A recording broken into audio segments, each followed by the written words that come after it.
Come along, children. Now we're going to have a little music.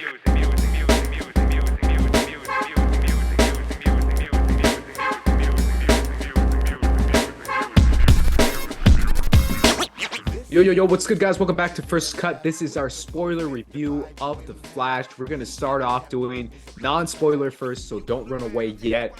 After that, we're going to do our spoiler review about 5 minutes into this review. But either way, I'm here with RB3 in the house, who saw this at CinemaCon in Vegas. RB3, give me your quick thoughts on The Flash. Yes, it's good, man. It's a satisfying superhero movie. You know, it does the job that it's supposed to do, and doing the origin story, but also doing the dimension hopping as well. Honestly, when I first saw it at CinemaCon, it was before we got to see, Guardians of the Galaxy Volume 3 and Across the Spider-Verse. So I didn't, there wasn't that many great superhero films to choose from. Frankly, at that time period, it was just Ant-Man. So I probably liked it a little bit more when I first saw it than when I just saw it now. I just saw it again the second time tonight, as we're recording this review. And I did like it more the first time around, but it's still fine. It's good. Yeah, I mean, it's interesting because, man, coming off Across the Spider-Verse, I don't know if this is going to happen in every movie we see. Any movie that's like a superhero movie, I guess, because I don't think this is going to really matter when it comes to Oppenheimer or even Barbie. But when it comes to like superhero movies, it really, it kind of kicks a dent into my viewing experience, if I'm being honest. Obviously, I just saw it now. I didn't get to see it earlier or before Spider-Verse, but yeah, Across the Spider-Verse is like so much better. It's not even funny. But I thought the movie was fun, and it kind of ends there, if I'm being honest. I just feel like the emotional stuff that was in the movie was really good, but it's like 5 minutes. It's the same amount of screen time Supergirl gets, which I'm still salty about too. But I just feel like all the mom stuff was really good, but everything else, man, this movie is like, it's kooky, bro. That's the word I use. Phonetic pace, very phonetically paced it. It is, and it's very kooky. Like, I knew it was like gonna be kind of wild when he was saving the babies and the glass was falling. I was like, yo, Yeah, what? that was when I really didn't. I was the one part I was like, I did not like this when I was first seeing it. I was like, I did not like where this was headed. Yeah, talk to me about that scene initially and what that scene did to communicate the tone of this movie. Well, that scene did a lot, right? It communicated, like you said, the tone of the film. It communicated honestly, I feel like the expectation for the CGI in the film, which is interesting because at CinemaCon, they told us that the version we were seeing was not the final version, not the finished version. So, in my assumption, I thought, oh, they're still working on the visual effects. It's going to get better by the time like it comes out to the general public. It's just a test run, but no, actually seeing it in theaters, it's the exact same. It's the exact same that it looked at CinemaCon. And I'm like, all right, this is kind of not the best visual effects. Some sequences, other sequences look great, but that sequence in particular just didn't work for me. Is that the only reason it didn't work for you? Also, I mean, just the babies. I mean, okay, everybody's going to talk about Ezra Miller, with his their real life controversies. Baby, how we see the Flash handling babies, old women. It's just crazy how much imagery is like, come on, dog, this is right up as his real life stuff. So it's interesting. But I just thought I thought it was a goofy scene. I thought it was bad CGI wise. But again, I think the movie, it's so funny. I think the movie on its own is goofy and silly, and I could like barely tolerate it. But it's when the cameos come in that you're like, okay, I'm in for the ride. So like when later on in that scene when we get Batman, of course, I don't want to get into too many spoilers. Michael Keaton. Well, no, I'm talking about Ben Affleck's Bat in the opening sequence. We get Ben. Oh yeah, and we get another big cameo in that sequence later on in that sequence as well. Then I'm like, okay, I'm here for the ride. I like seeing that. But beyond that, it's like, yeah, what's going on, Yeah, so let's just jump into spoilers now. Obviously, that was our initial thoughts right away. We're both kind of like mid on it, or like it's cool, but it's just not as cool as it could have been, I guess is what we're trying to say. But let's jump into spoilers and get into more specifics, which is more about like Wonder Woman is who I was talking about, by the way. Wonder Woman. That's a great cameo. I love that cameo. That's probably my favorite one. Yeah. If I'm being honest. But and it's the first scene in the movie. It's like right early on in the movie.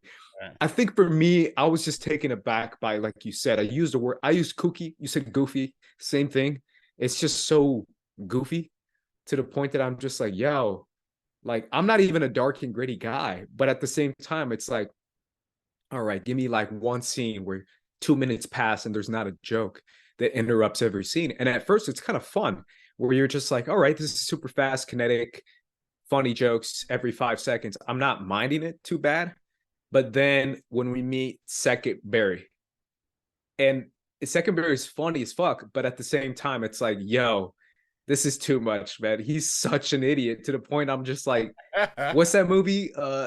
Bill and Ted? Is it Bill and Ted? Bill and Ted, yeah. That's who he's playing. He's playing Bill and Ted. He's like, yeah, bro, righteous, bro. And I'm like, what is happening?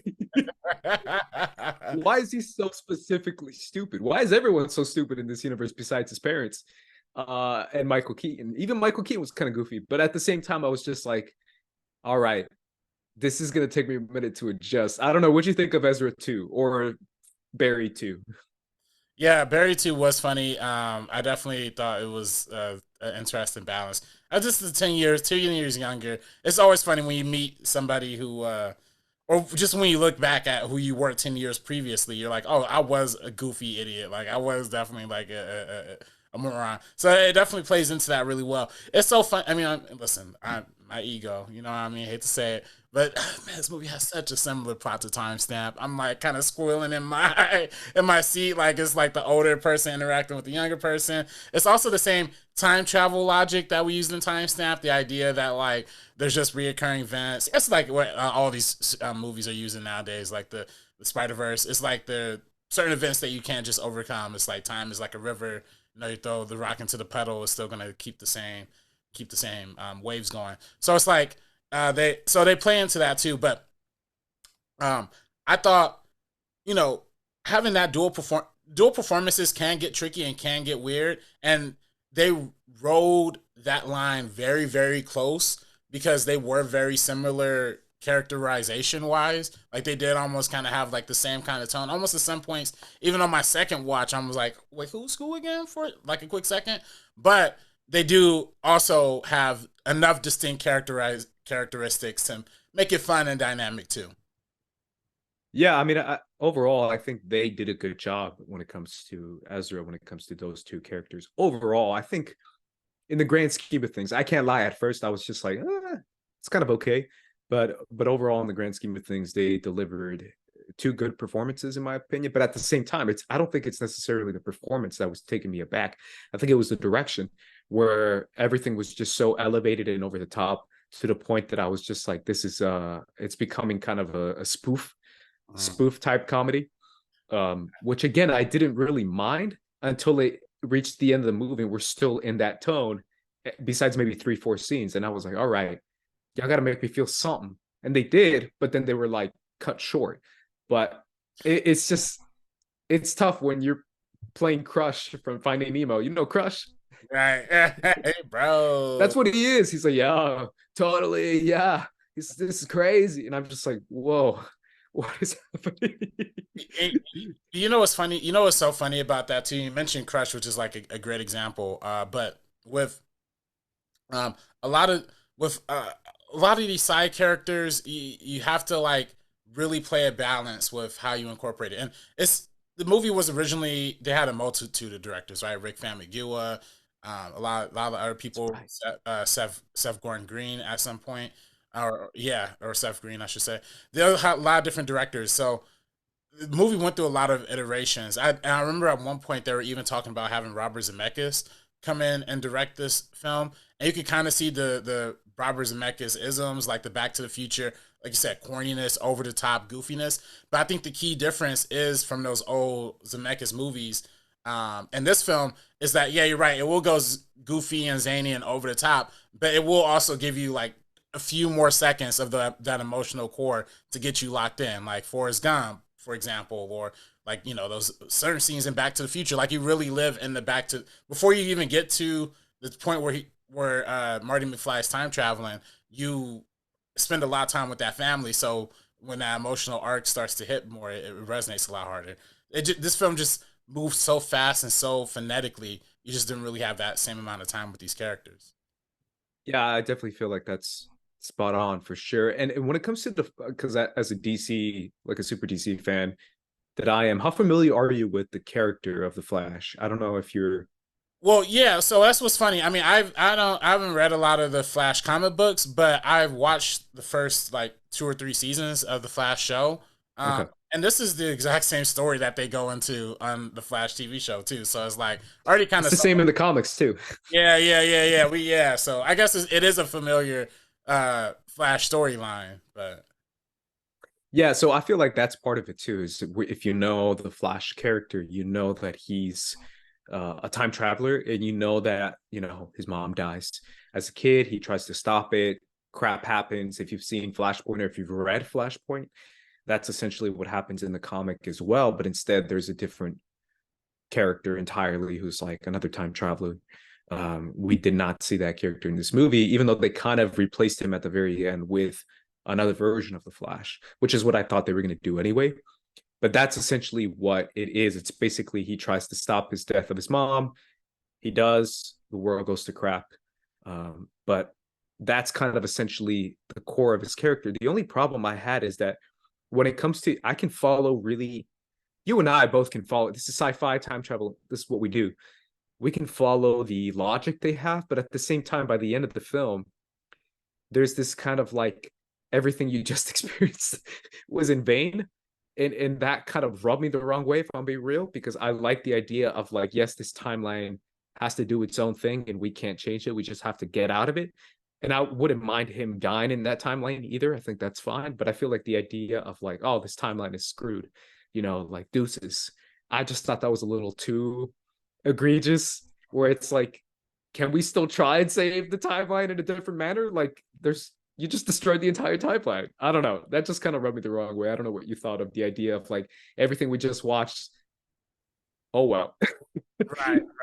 We're back at home. And I'm just like, we're back at home, but everyone died back in the initial timeline. Right. Yeah. Again, I don't hate that because that is a personal time travel conceit that I subscribe to, right? That's something my films, that's something, we've had the director of See You Yesterday on the channel before, and that's the same kind of logic they use in that film as well. The idea of the unbreakable event, you just can't move past it. So I don't hate that. I do think it was silly to have us watch that whole fight scene, not once but twice, multiple times over, just for it to be in vain. Not only the fight scene to be in vain, but the Michael Keaton Batman, we're never going to see that again. It looks like we're never going to see Kara again, because it looks like that whole timeline, like you said, was nuked. So it's like, how is she going to come back? How is he going to come back? And then and there is, and when I really thought about it, especially on the second time, the logic really didn't make the most sense, because if older, because the Dark Flash was younger Barry's older self. Yeah. If older Barry killed younger Barry, like his own version of himself, technically speaking, like the OG Flash, our Flash, Barry Allen, he wouldn't get pushed back out of that timeline in the beginning when he saves his mom. Technically, due to the logic of the film, he could still save his mom and do the mission exactly one more time and get everything right if he really wanted to. I think that was him. I think he already did. I think that was the point of starting with that Dark Flash, right? Where he already tried it, and that's why he did it again. Where he was like, this is his last chance.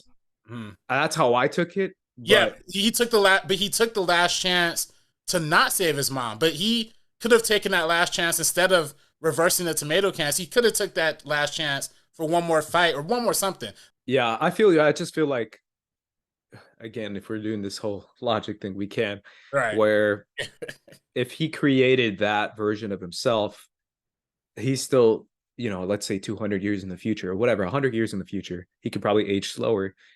He came back to that time because he already created himself. So that's I don't know. To me, it was him going back to that point. Yeah. Yeah. Yeah. But if I'm being honest, it kind of goes off my other point. Anyone who follows me, who knows me, as a Colombian American and as a hardcore supporter of Latinos and Latinas in film, I feel like Sasha Calle, like, was not just underutilized, but like almost kind of dismissed to the side, where her character was so inconsequential to what was going on that her death was so inevitable, to the point that she does amazing in her few scenes. Like, I don't know about you, but I felt like she killed it when it comes to the emotion and when it comes to the rage, both things that Cara Zor-El is supposed to feel. But at the same time, the concept of, instead of Kal-El, it was Cara Zor-El, but Superman is destined to beat Zod, not Kara, really rubbed me the wrong way. Where it's like she's destined to lose no matter what. And I was just like, anytime you've ever seen Supergirl in different comic versions or even film or animated films, I mean, it's the idea of like, I don't like the idea of Superman can do it, but Supergirl can't. Like, that rubs me the wrong way. And it makes me feel like that's not the point of the character. The point of the character is they're different, but they both have the integral goodness inside of them. And in some versions, Kara is even better than Kal when it comes to combat, or when it comes to other strategies that she can use because of her experience on Krypton, because she grew up on Krypton, that it really kind of bugged me that they were like, oh, Kara is destined to lose. If it was Kal, he'd kick Zod's ass, but Kara, oh. And I'm just like, that rubs me the wrong way. I'm sorry. It just does. That's just me. I never thought about it like that, especially on the. I never watching it twice. I never thought about it like that. But yeah, that's exactly what the movie was saying. And I was like, why? You know, that's crazy too, because the first time I watched the film, I thought, oh, it paid great respect to Man of Steel, like it did a good job of paying homage to it. The second time, I actually kind of feel the exact opposite. I'm kind of like, man, this movie did not respect Man of Steel at all, especially after listening to Michael Shannon's comments about how he's like, oh, these multiverse movies, they kind of just use me as a toy, as an action figure. And especially watching it the second time, he is reading a cue card. He is not acting at all. Like, and you watch Man of Steel, that is a real performance. Say what you will about he's great, movie, but he is acting his like butt off. In this film, like, he is just straight up reading cue cards. He only has about 10 lines in total. And those lines that he's saying is easily the worst Michael Shannon performance. But like you were saying with Supergirl, I did think she had amazing scenes. I love that intro scene that she came in after they brought her out to the sun in that Russian camp that they had kept her in. That one take sequence where she's flying around and taking out those soldiers, I thought was really creative and interesting. And yeah, I do wish they would have done more. I also really like the scene when she takes Barry Allen up into the sky and gives him that last like shot of lightning before he goes back into it. So it was a lot of good stuff in there, but I just wish, yeah, like you said, it was more of an opportunity for her to shine and to see that story go further. Like, I just genuinely feel like after watching this movie and knowing, you know, what David Zaslav did with Batgirl, like, I'm kind of feeling like, this Supergirl thing's not really going to work out, which is sad because it was a great portrayal in this film. Yeah, man, and I feel like they have such a good out, if I'm being honest. And I know we're getting into the weeds of certain things, but I feel like we kind of have to if we're talking about it now. Where this is such a, I don't know, it's such an inconsequential film. If you think about it for like 5 minutes, you think about like technically nothing happened. Because yeah, go ahead. You know, no, I didn't want to cut you off, but it made it, to me, what solidified the inconsequentialness is the fact that they showed this, when they showed this at CinemaCon, it didn't have an ending. Like that part where like Bruce Wayne calls Barry Allen on the phone and is like, hey, I'm pulling up. It literally just ends with Barry Allen being like, who the F is that? And it just cuts to black. And it's like directed by Andy Muschietti. So they didn't include that George Clooney scene, and they didn't include that Arthur Curry scene at the very, very end. But I'm saying that to say both of those scenes kind of confirmed to me, like, yeah, this really doesn't matter. Like, it just George Clooney, like, they got the one actor that literally would not have made any. If it was Michael Keaton coming back, you're like, okay, this reestablishes the new Batman of this universe. It's going to lead into Batgirl, which I heard they shot a version of that. I also heard they shot a version with Robert Pattinson coming out of the car. So that would have been a huge like canon reset of like putting that into this universe. But with Clooney, it's like, bro, this is literally the most, like you said, inconsequential, nothing pick out of all of them. And seeing, again, the Aquaman, like, super dope character. First Aquaman is awesome. He's just a drunken idiot like he's playing in, like, all the rest of these movies now. I'm like, yeah, they're giving us no canon. They're giving us nothing. It's all a joke at this point. So It is, and it kind of bumps me out if I'm being honest, because I like my films having weight, and it feels like this film doesn't have any weight. Like, it's fun and you eat it and you're like, crap, I didn't eat any calories at all. I don't have anything meat inside of there. I'm just eating cotton candy or popcorn. And it's like, I don't like that in my movies necessarily too much. And this is what people complain about in Thor: Love and Thunder. But I don't know, at least that movie had a little bit more, a couple more scenes that I enjoyed, even though in this one it does as well. But I feel like that inconsequentialness of this film is just so hard to look past for me, that even if I had a kind of a good time, it's just tough for me to swallow. When George Clooney came out, I was just like, oh, okay, so this is just, it's a comedy, it's a spoof at this point, where, I don't know, it just rubbed me the wrong way. And I really do feel like you said, when it comes to Zaslav, this is the perfect way that they can just write her out. And then by her, I mean Sasha Calle, out of just any potential future Supergirl that we could see. And they're going to replace her in Woman of Tomorrow with a blonde, blue-eyed white girl. I'm positive. I'm 100%, especially Zaslav, knowing Zaslav's history and the comments he's made in the past week, where he's trying to make Warner Brothers and Warner Brothers content more to the right than ever. I don't know if you heard about that story that leaked, but it just confirms it to me, and it just bums me out to the point that it's like, this is not, systems are placed where people were protesting this movie because of Ezra Miller. And it's interesting to me who gets second chances and who doesn't, where someone like Ezra, and I went out to see this movie. I'm not necessarily playing, holier than thou in any way. But at the same time, it's like, if we're going to give second chances, why not give second chances when it comes to roles as well, especially such an iconic role and such a significant role, in my opinion. So I don't know if you have thoughts. No, I mean, I feel you. I mean, I was gonna ask you, especially as, like you're saying, Latino film fan. For one, is Ezra Miller Latino or No? I was like kind of wondering. They made the mom. I don't know what race the mom was in particular. I'm assuming That's a huge thing. I can't lie, man. As soon as we go with the first flashback and we see her like speaking Spanish fluently, she's Spaniard.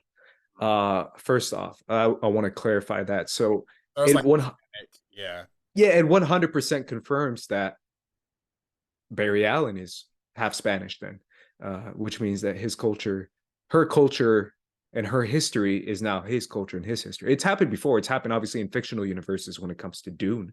For example, Timothy Chalamet being Oscar Isaac's son is kind of egregious as well. Right. But it's definitely notable because you're just like, no, he's not. Right. Yeah, I just never heard him speak any Spanish. I just never heard that part of. He spoke Spanish in one line, and it was so hard to understand that it was kind of just like they just left it in where it doesn't matter. At the very end, he spoke Spanish. But at the same time, if you are Spanish, I'm curious how you would feel. Because I'm not Spaniard. It's not very different, but it's different. The being Hispanic and being Latino, two different things. And I love Spaniards. I think they're awesome. The music is incredible in this movie. The ones they use to show her character, and even the very last one. I know people hate her because she's Spanish, kind of, but I love Rosalia.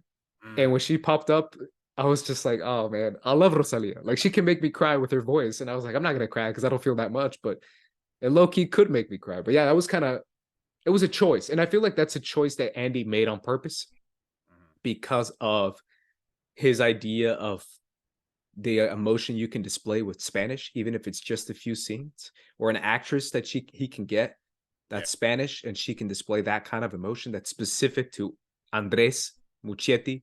Like he's Latino and he's going to put that in his movie regardless, some sort of Spanish. So I don't fault him necessarily because Ezra Miller was cast way before, like you said, anything he had on a page. So yeah, those are my thoughts.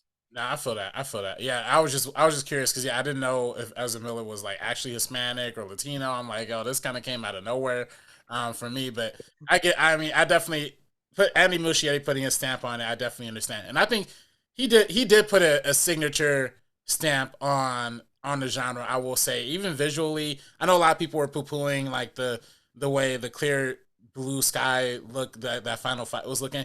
I actually thought it was kind of interesting having a fight that I could like clearly see without gray clouds. Like I hate the gray cloud things in superhero movies. I know they've been using that a lot, even in like Avengers Endgame. Like it looks terrible to me. I like the fact that I could see the world. I also like that a lot of it was using like short lens photography, so a lot of times the camera would be like very like up close to the characters. It kind of made this like weird, odd kind of feeling for a lot of the scenes, especially when that first phasing scene when the camera like pushes in on the eye and then it goes inside and you see the atoms like shaking and it comes back out. I thought all of that was a really, really good look. So visually, this movie did a good job, and I think Andy did a good job as a director making a fun superhero movie. It's just like you said in the beginning, it really just stops at being fun. Like that's really like the best thing I can say about it is that it's fun.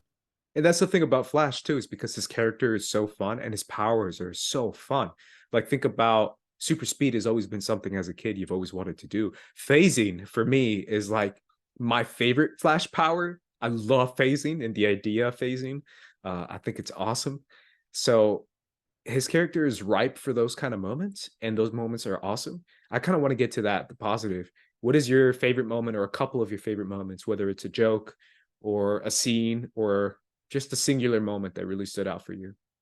Um, I think well for me, well, it's funny. I actually think I have a couple favorite scenes. The first intro scene when Michael Keaton's Batman comes in and he's like beating up the two berries with the kitchen appliances. I thought was hilarious. I liked a lot of Michael Keaton scenes. I'm not gonna lie. I thought he was really good throughout the film. I really like that joke of younger Barry, like kind of low key having a crush on Kara, having a crush on Supergirl the entire time. Like he's recording her like outside of the jet. Like he keeps like looking at her funny, and I feel like that's like low key subtly because like she's a Spanish, she's like she's kind of Latina, Spanish is like his mom is Hispanic, so it kind of is like that little crossover a little bit, which I just think is cute. But yeah, otherwise, there's some good things here and there. What about you though? What's some of your favorite parts? Yeah, I mean, obviously, everything with Sasha to me was just really good. She's really freaking good in it, and the way she's able to, again, convey those emotions and that very tiny, like 5 minutes that she's still able to communicate quite a bit. Um, I thought was really cool. Obviously, the breakout in the Russian prison was cool. I thought that was a lot of fun. Also, a couple of the few interactions that we get in the very beginning of Barry and Barry, the two Barrys were kind of fun. Him explaining the powers was cool. Him explaining phasing was funny when he just phased through the floor. I thought that was a pretty funny joke. But again, Also, like you just taking your clothes off in front of a neighbor, like that's a little crazy, Ezra. Nasty. yeah, and obviously, I don't know. Him explaining all that was actually really well done. I like Iris. She's in it for 2 minutes, and Yeah, I like her. I yeah. like Kiersey Clemons. I've always liked her. Obviously, since Dope. Oh, Um, that's the she's original. in Dope, right? She's in He is in Dope, and that's the okay. original Rick Famuyiwa casting way, Yeah, way back then. That's how long this movie's been in development since like 2015. I love her. She's in a movie with ah, Nick Offerman. Have you seen that movie? Um, Um, I forget what it's called, but it's where she's like playing a music store owner. And she has a really cool dad that hangs out with her, and she has to like grow up and get away from him. It's a really good movie, and she's really good in it, and I support her as Iris West. Because I knew that that's a very famous character. If you don't, I mean, obviously you've watched The Flash, you know how popular and famous Iris is supposed to be. So I did like that. You mentioned the Batman fight scene was pretty cool, but I like the first Batman fight scene too. Actually, I didn't say that before, but the Bruce Wayne, the Ben Affleck fight was actually some of the best yeah, Affleck we've seen in a minute too. yeah, absolutely. And I do feel like there's a lot of good in here. Again, we've talked about the fun, the jokes. I thought the clean your room joke was funny in the very beginning. I thought that was really funny. I Yeah. thought the one joke that I was like, this is not appropriate, but it made me laugh. Was when he put on his helmet and his mask and they're in the Batwing and he's flying and he's like, you ready? They don't say you're ready, but he basically says it with his eyes. It's like, ready. And then it looks to him and he's just wearing a little helmet like this. And he's like, I'm ready. Let's go. And I was like, all right, that's goofy humor. That's like, Yeah. old school, like comedy. But at the same time, it made me laugh. I can't lie. Right. Hey, listen, man. I ain't gonna lie either. I mean, this, especially seeing it at CinemaCon, that part where Nick Cage's Superman comes out. Oh, we haven't even talked about that. Yeah. That was an extra warm part of my heart, especially because of Schnapp. That was See, just yeah, a memory back of Schnapp. that's true. That's so true. Yeah, man. I forgot I knew about it because of him. He's the one who brought awareness to that movie. I thought it was just such a deep cut that most people were so confused in my theater. Yeah, me too. Yeah, yeah, literally. And I also thought it was kind of like, I don't know. I thought it was overall those cameos to me were kind of whatever. Obviously, we saw Christopher Reeve as well. Yeah, Uh, were I don't know. To me, they were just kind of like uh, they were fine. It was fine, but I didn't necessarily love it. Even yeah, being a DC fan who grew up with all these movies or potential movies, I guess.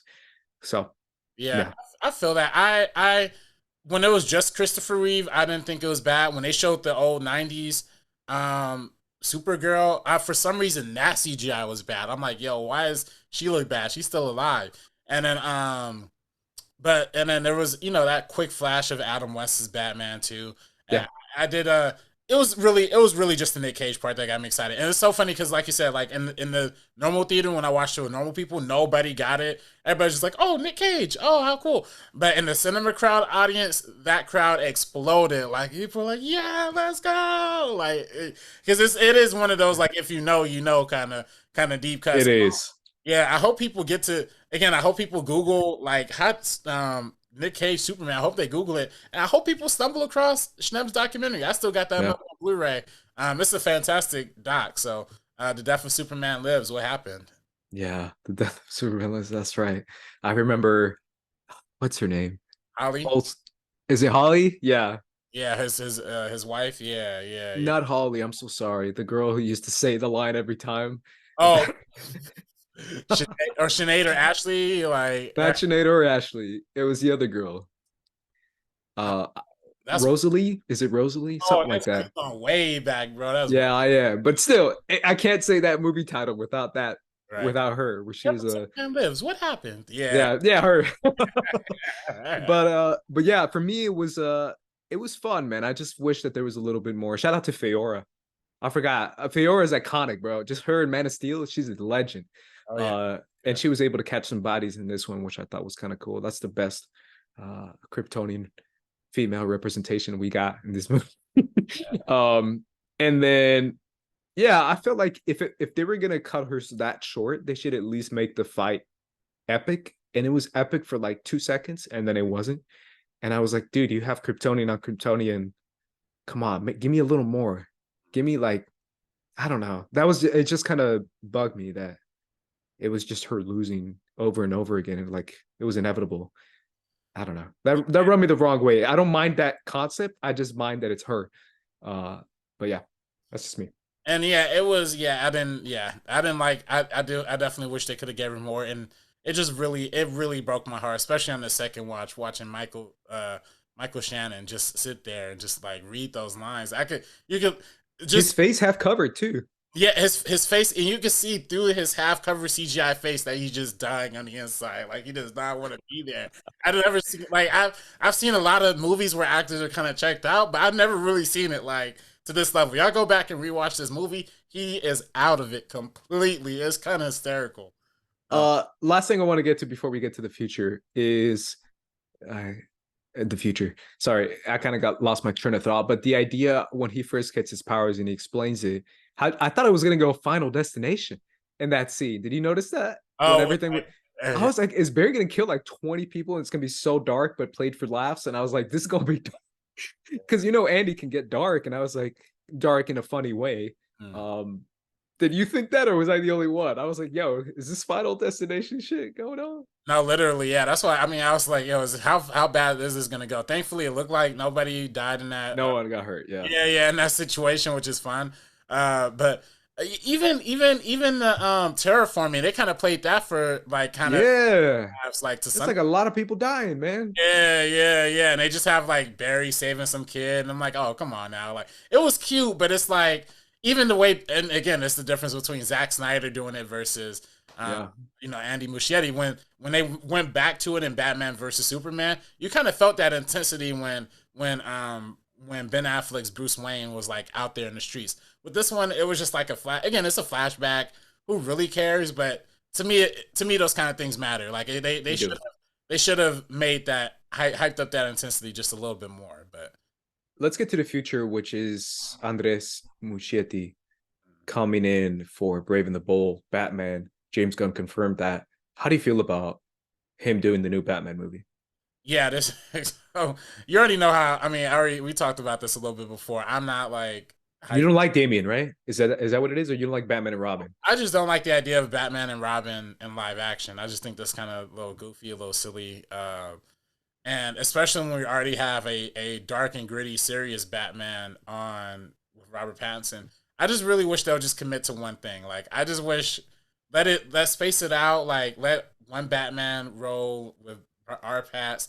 If you want to do the Joker spinoff universe, like that's cool. But now we're talking about 3 Batman universes happening simultaneously with Brave and the Bold and with our Pats and with Joker. It's too much. And yeah, I don't know. I think it's gonna be some kiddie stuff, and the tone of this movie just confirmed to me like this is gonna be some little kid stuff. So it is what it is. But yeah, I'm so curious what he's gonna do with this movie. I still trust Andres. I still think he's a good director. I think he's a great director, if I'm being honest. I just feel.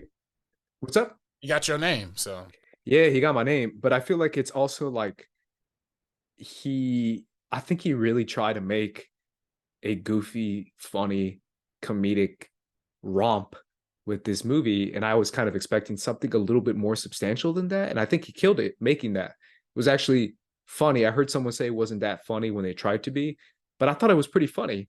I just feel like the tone of it being so over the top might have not worked for me necessarily. But now that he's tackling Batman, it makes me even more kind of question mark, because I don't know. We know he can go dark, but we also know, like, damn, bro, he can spit every 3 seconds comedy. That I'm curious what he's gonna do. It's Damian. I don't know if you know Damian Wayne, the son of Batman, obviously. I don't know if you've seen any of his character, but he's kind of a psycho, like he's psychotic. So I'm sure he's gonna tap into that and make it even more. This kid's a crazy little killer. He's like Hit Girl, essentially, is what he is. Remember Hit Girl? Yeah. So we'll see. Well, I'm definitely curious. I'm curious what's gonna happen with DC. I don't know. Yeah, I mean, I think they clearly, like, James Gunn and all of them like love the Flash. I guess they showed it to Tom Cruise and he was like raving about it and stuff of that nature. I think it's a satisfying superhero movie. It's fine. It does the job. But I'm kind of I think, me personally, I'm at a point, I think a lot of audiences are, the okay superhero movie is not going to get us through for the longest time. We kind of need something to keep it fresh, keep the edge new, like with Across the Spider-Verse, bringing in new forms of animation and changing the game on that level with, we're talking about like Black Panther, Afrofuturism, Guardians, it's like these themes that are important in real life, get to more of that. And I just feel like, and weirdly enough, DC understands that works because it works well for the Robert Pattinson Batman, and it worked well for the Joker movie, regardless of how, we feel about it. It still made $1 billion. People still like it. Focus on them smaller character-driven stories. We don't have to go big, multi-division. I really hope this is the last multiverse DC movie. Personally, I just hope we just kind of end it with that, with the Flash here, and then we're kind of good from this part going forward. Yeah, I'm definitely curious what's going to happen. Obviously, we have Aquaman coming up as well. Yeah. And James Gunn said that Blue Beetle is the first character of the DCU, even though his movie is not the first movie of the DCU. I'm also curious what's going to happen with Blue Beetle, because I'm going to take everything James says with a grain of salt, if I'm being real, because I still feel like they're testing the waters, and they always do that, where they're like, yeah, we're going to keep going. And then the movie doesn't do as well as they want, and then they kind of ditch it. They've done that a lot in the past. So I'm going to make sure and be cautious before I take that. But at the same time, it's interesting what DC is going to do in the future. I'm still crossing my fingers, but I still feel like there's a lot of potential is all I'm going to say. But any other thoughts you have? Man, I literally just thought of something too, but I forgot just that quick. But hey, I'll probably tweet it out later. But if anything, the CGI, if I get that it was a creative choice, I got that. Still weird. I don't care. You can tell me it's like the way the Flash used the texture of people's skins. You can see all this stuff. Still weird to me. I didn't like it. In some parts, I wish they had all the time in the world. They filmed this movie, like 2021 or something like that. They could have cleaned up the CGI just a little bit more. That's my personal opinion. But otherwise, fun movie. I'm sad that Michael Shannon had to sit through that, but I'm glad that I sat through. I'm kind of glad that I sat through. It was okay. It's a good superhero film. For sure. By the way, guys, you can find us at First Cut TMO on Twitter, Instagram, and TikTok. We're going to be making more videos on there as well. You can follow me at Squad Leader Ace and RB3. Follow me at Director RB3. Either way, guys, for the First Cut crew, we're going to be peacing out. So peace. It's either me or you. Take you out the equation. It's either me or you. You do the math. Only one can remain.